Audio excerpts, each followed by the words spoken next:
अस्सलाम वालेकुम dear students. Previous lecture के अंदर हमने जो है सेक्शन 1 to 3 डिस्कस किया। आज के इस लेक्चर में हम जो है सेक्शन 4 से ऑनवर्ड डिस्कस करेंगे। Section 4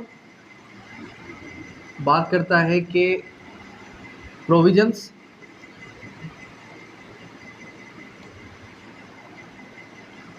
relating to contract act.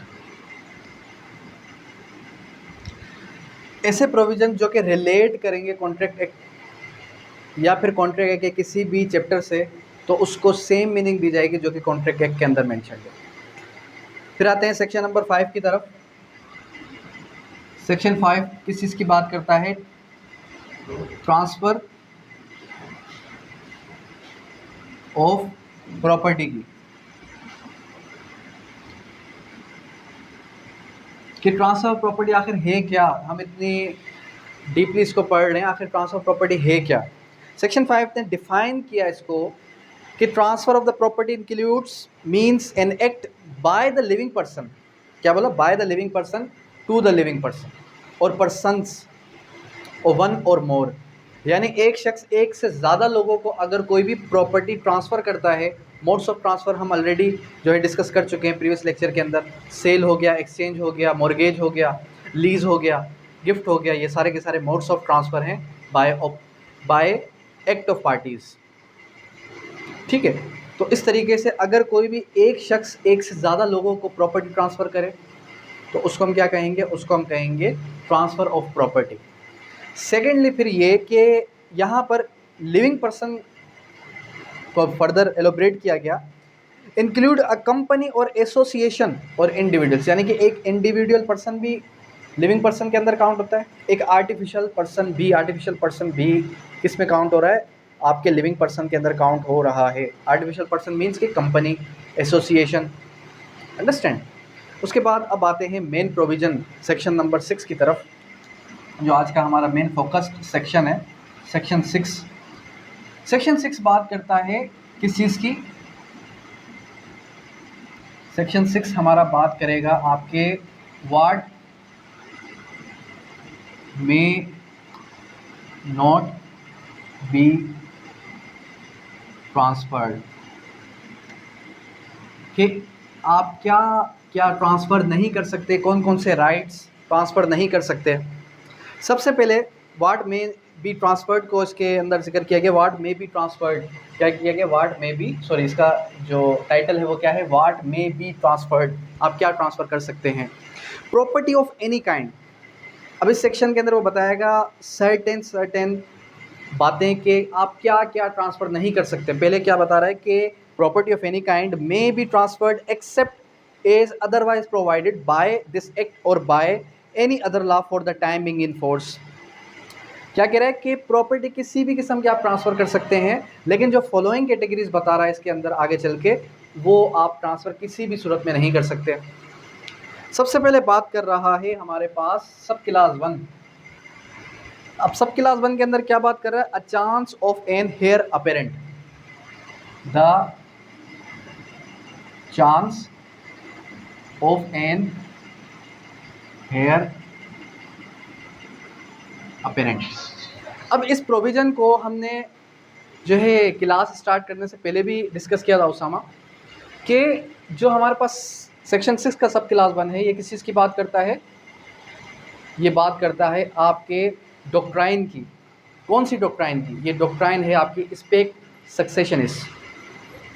आखिर स्पेक सक्सेशनिस्ट क्या है? देखें, इंडियन जुडिशरी में अगर आप गो थ्रू करें इंडियन जुडिशरी के क्वेश्चंस को, तो वो बहुत ही डीपली क्वेश्चंस पूछता है, डॉक्ट्राइन्स पूछ लेता है आपसे। लेकिन सिंध जुडिशरी के अंदर मैं नहीं समझता कि इतनी डीपली क्वेश्चंस पूछे जाते हैं। लेकिन फिर भी स्टूडेंट ने कहा कि नहीं सर, आप जो है इसको डीपली हमें पढ़ाएं, डॉक्ट्राइन्स क्लियर करवाएं। तो खैर, कहने का मकसद क्या है?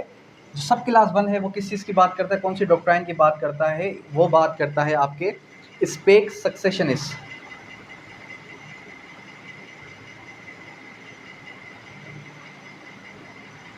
स्पेक सक्सेशनिस्ट है क्या?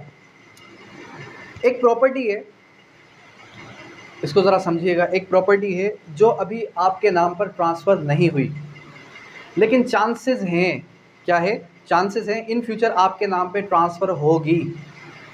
सही है, आपके नाम पे ट्रांसफ़र होगी, ठीक है। और आप क्या करते हैं, आप जो है किसी को वो प्रॉपर्टी ट्रांसफ़र कर देते हैं, किसी के साथ एग्रीमेंट कर देते हैं, उसको कहा जाता है सक्सेशनिस्ट। जिस तरीके से आपकी अक्सर आदत है कि आपके पास पैसे आते हैं ही नहीं, और आप ऑलरेडी अपना माइंड सेट कर चुके होते हैं कि मेरे पास पैसे आएंगे, मैं ये करूँगा, मैं वो करूँगा, मैं वो करूँगा, और आप ऑलरेडी किसी को ज़बान भी दे चुके होते हैं कि मैं आगे चल के आपको पैसे, मैं एक एग्जांपल दे रहा हूँ, मैं आपको 3 दिन में पैसे दे दूँगा, ठीक है। जिस तरीके से मैं आपको कहता हूँ कि पैसा वही आपका है जो आपके हाथ में है। सही है। तो कहने का मकसद क्या है कि ये प्रॉपर्टी से रिलेट कर रहा है कि एक प्रॉपर्टी अभी आपके नाम पे ट्रांसफ़र हुई नहीं है, लेकिन चांस है। इसके अंदर अगर आप इसको पढ़ें, गो थ्रू करें, तो इसके बैरक वर्डिंग के अंदर लिखा हुआ है, the chance of an heir apparent succeeding to an estate, the chance of a relation obtaining a legacy on a death of a kinsman or any other mere possibility of a like nature cannot be transferred। क्या कह रहा है, can not be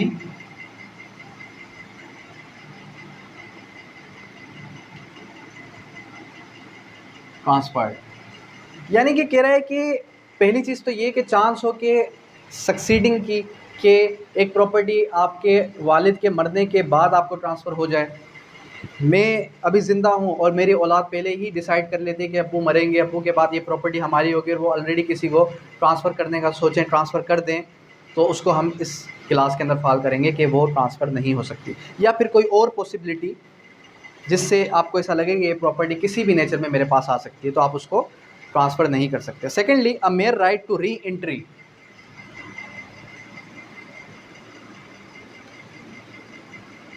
a mere right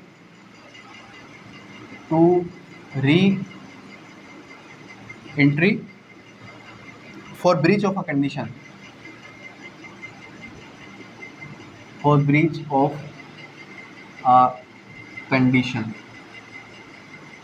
अब ये सब class, इसको आपने समझा होगा, इसके बारे में क्या आप समझते हैं, इसको आप क्या, आपके माइंड में क्या बात आ रही है। A mere right to re entry for breach of a condition,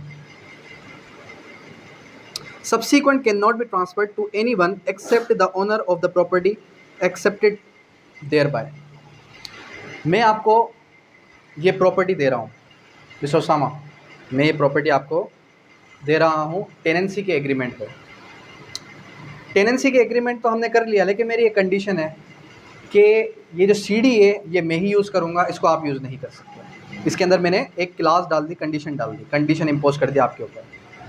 अब अगर विल फर्ज फॉर सपोज आप ये कंडीशन फॉलो नहीं करते, आप ये कंडीशन फॉलो नहीं करते, तो मेरे पास राइट है कि मैं अपनी प्रॉपर्टी की री एंट्री कर सकता हूँ। यानी कि मैं आपको प्रॉपर्टी दे रहा हूँ किसके, टेनेंसी के एग्रीमेंट पे, आप आर्जी तौर पर किराएदार हैं, ठीक है, लेकिन री एंट्री करने का राइट मेरे पास रहेगा। इसको कभी भी कोई टेनेंसी के द्वारा ट्रांसफ़र नहीं कर सकता।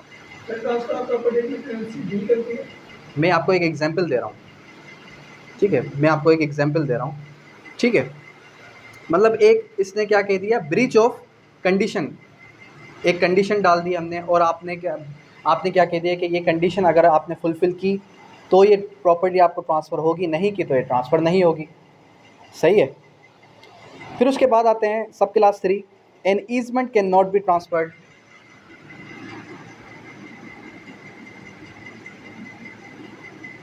Easement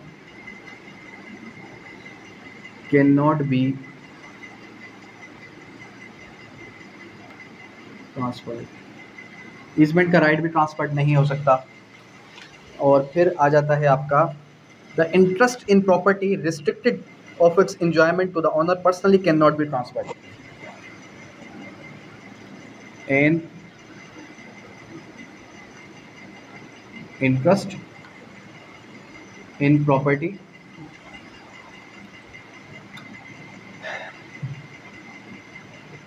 restricted in its enjoyment can not be transferred. कह रहा है कि ऐसा इंटरेस्ट जो कि प्रॉपर्टी में रिस्ट्रिक्टेड है एंजॉयमेंट का, तो वो भी ट्रांसफ़र नहीं होगा अगर कोई ऐसा राइट है। फिर उसके बाद 5, the right of future maintenance का राइट भी ट्रांसफ़र नहीं हो सकता। The right mere right to sue, mere right to sue, किसी के खिलाफ कोई केस करना है तो वो पर्टिकुलर एक ये राइट भी ट्रांसफ़र नहीं किया जा सकता। फिर उसके बाद 6 आ जाता है, public office can not be transferred. Public office can not be transferred. इसका मतलब ये है कि जॉब करते हैं मिस्टर ओसामा और ये कहते हैं मुझे कि काम कीजिएगा, हफ्ते में 2 दिन आप जाना, 3 दिन मैं जाऊंगा, या फिर आप ये कहते हैं कि सैलरी मैं उठाऊंगा लेकिन जॉब आप करेंगे, तो ये राइट, ये पब्लिक ऑफिस भी ट्रांसफ़र नहीं की जा सकती। फिर आ जाता है आपका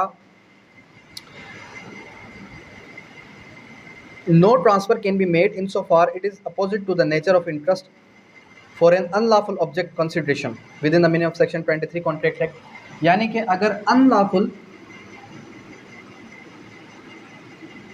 कंसिडरेशन हुई तो वो भी कैन नॉट बी ट्रांसफर्ड। ठीक है, सेक्शन 6 ने ये बताया। अब जो आपकी क्यूरी थी कि स्पेक सक्सेशन इसके बारे में, तो वो भी हमने यहाँ पर कवर कर ली। फर्दर मोर फिर नेक्स्ट जो हमारे पास सेक्शन है,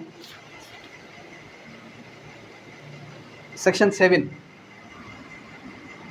सेक्शन 7 किस चीज़ की बात करता है? Person competent to transfer.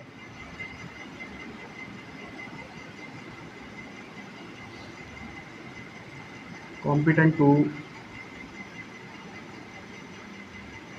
Transfer, कौन कौन से पर्सन है जो कि कॉम्पिटेंट है ट्रांसफ़र करने के लिए? अब ये कह रहा है कि every person competent to transfer, competent to contract, entitled to transferable property or authorized to dispose of transferable property, not his own, is competent to transfer such property either wholly or in a part and either absolutely or conditionally। पहले इसने बताया कि वो लोग जो कि contract act के अंदर कॉम्पिटेंट टू कॉन्ट्रैक्ट थे, तो वही लोग कॉम्पिटेंट टू ट्रांसफ़र हैं। ठीक है, in the circumstances to the extent of the manner prescribe for a time being in force. फिर आ जाए किसकी तरफ? सेक्शन 7 हो गया। अब आज के लेक्चर के अंदर हमने पढ़ा ही क्या? हमने पढ़ा कि कॉन्ट्रैक्ट एक्ट के जो भी प्रोविजंस इसके अंदर दिए गए हैं उसकी सेम मीनिंग ली जाएगी जो कि आपके कॉन्ट्रैक्ट एक्ट के अंदर है। फिर further property of transfer of property की एक्चुअल में मीनिंग क्या है, डेफिनेशन क्या है, वो आपने ड्रा की बेरेक्ट से। फिर उसके बाद हमने देखा वाट में बी ट्रांसफर्ड। अब डेफिनेशन का नाम, सेक्शन 6 का टाइटल ये था वाट में बी ट्रांसफर्ड, लेकिन सेक्शन 6 को जब हमने गो थ्रू किया तो उसके अंदर हमें ये चीज़ पता चली कि सेक्शन 6 ने हमें एलोब्रेट कर दिया वाट में नॉट बी ट्रांसफर्ड। ठीक है, फिर section 7 person competent to transfer, कौन कौन से लोग जो हैं कॉम्पिटेंट हैं ट्रांसफ़र करने के लिए प्रॉपर्टी को, यानी कि कौन से लोग हैं जो कि प्रॉपर्टी को ट्रांसफ़र कर सकते हैं। अंडरस्टैंड?